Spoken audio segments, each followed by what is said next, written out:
For centuries, scientific progress was a story of luck, patience, and human error. But what if that era just ended? Imagine a machine finding a material that could solve the global energy crisis almost overnight. What if AI just changed everything? We are witnessing the end of trial-and-error science. Today, AI isn't just writing code or making cool images. It has become a digital scientist, running simulations at speeds no human lab could ever hope to match. This incredible breakthrough isn't just new software, it's a new physical compound. A material discovered by algorithms running in world-class labs like Google, DeepMind, and Caltech. We're about to go deep into this astonishing discovery, revealing what it means for the US energy grid, the cost of manufacturing, and the global race for technological dominance. Get ready, because the AI Innovations and Breakthroughs playlist is about to show you how a single molecule, designed by a machine, can redefine global power. Hit that subscribe button, and let's explore the new age of materials science.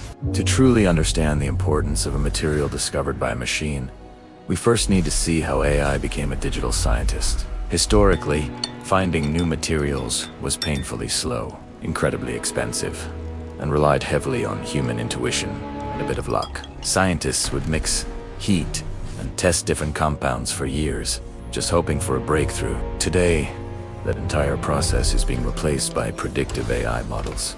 Laboratories at institutions like Caltech and research divisions like Google DeepMind are using advanced neural networks to rewrite the rules. These systems, often using things like diffusion models and massive material databases, can run millions of atomic simulations every single day. They aren't just trained on chemical formulas. They're trained on the fundamental laws of physics and quantum mechanics that decide how atoms bond together. The AI sifts through possibilities that human scientists might have dismissed as chemically impossible. It identifies non-obvious combinations and predicts their exact properties like electrical conductivity or thermal resistance before a single gram is even made in a real lab. Essentially, the AI creates a digital twin of the material and tests it under extreme conditions, shrinking the discovery timeline from a decade down to just a few weeks. This isn't about running experiments faster.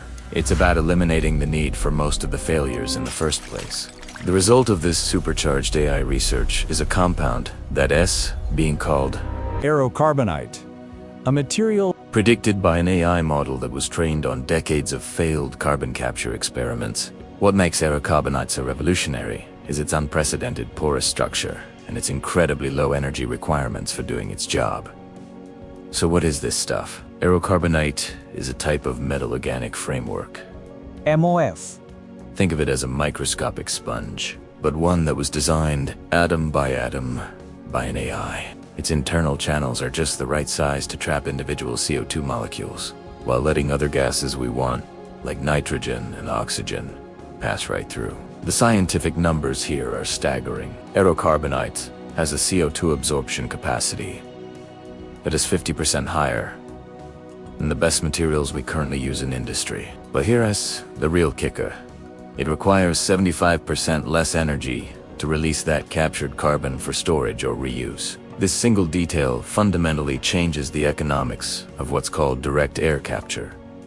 Right now, DAC is just too energy intensive and expensive to be used widely in the US. Everything changes.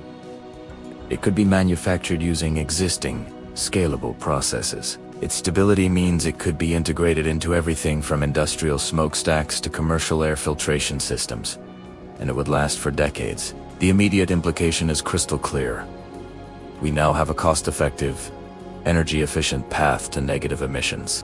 This is a literal game-changer for the climate, and a massive boost for industries that need to meet strict new environmental regulations. The discovery of Aero-Carbonite, powered by AI, isn't just a win for the environment. It's an economic and geopolitical earthquake.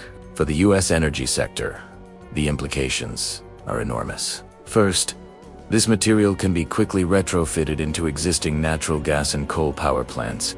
This would drastically reduce their carbon footprint without forcing them to shut down completely. This extends the life of our current infrastructure and helps stabilize the energy grid while we transition to renewables, all while meeting tough EPA targets. Furthermore, because the material captures CO2 with 75% less energy, it slashes the cost of carbon capture technologies. This makes large-scale decarbonization of industry finally viable. Second, for U.S. industry and manufacturing.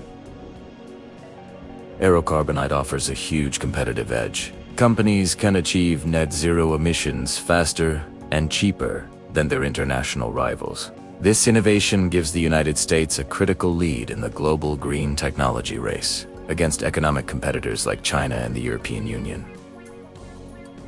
This isn't just about environmental rules. It is about bringing manufacturing jobs back home by creating a domestic supply chain for this vital new material. This AI-driven discovery translates directly into economic security, potentially unlocking billions of dollars in new investment for factories that produce Aero-Carbonite and implement DAC technologies across the country. But the discovery of Aero-Carbonite didn't just solve a scientific problem. It created a whole new philosophical and legal one. When a machine creates a brand new material using existing data, who owns the patent? Is it the AI's programmers? The institution, like Caltech, that provided the massive computing power? Or the data scientists who curated the information the AI learned from? This legal gray area is forcing global intellectual property organizations to fundamentally rewrite patent law, especially in the US and the EU. They now have to define what AI authorship means to protect these crucial breakthroughs. Furthermore, the success of Aero-Carbonite marks a major shift in what it means to be a scientist. The era of the lone genius researcher, toiling away for years, is fading. The new model is human AI collaboration. Researchers are no longer spending years in the lab trying basic mixtures. They are becoming AI interpreters and validation experts. Their new job is to ask the AI the right questions and then verify in the real world that the AI's predictions are accurate. This demands a complete overhaul of scientific education, focusing less on memorizing chemical formulas and more on advanced computational skills and quantum simulation. The ethical challenge is making sure this incredible power remains accessible and transparent, preventing a future where only a few large tech firms hold an AI research monopoly and control the keys to the future of materials science. We have just witnessed the dawn of the AI-driven scientific revolution. The discovery of Aero-Carbonite, a material designed by algorithms in labs like DeepMind, is more than a chemical curiosity. It's a blueprint for the future. This breakthrough not only promises to help solve the global carbon capture challenge and stabilize the US energy grid, but it also proves that AI's greatest contribution might be in the physical world, not just the digital one. From now on, scientific progress will no longer be measured in decades, but in months.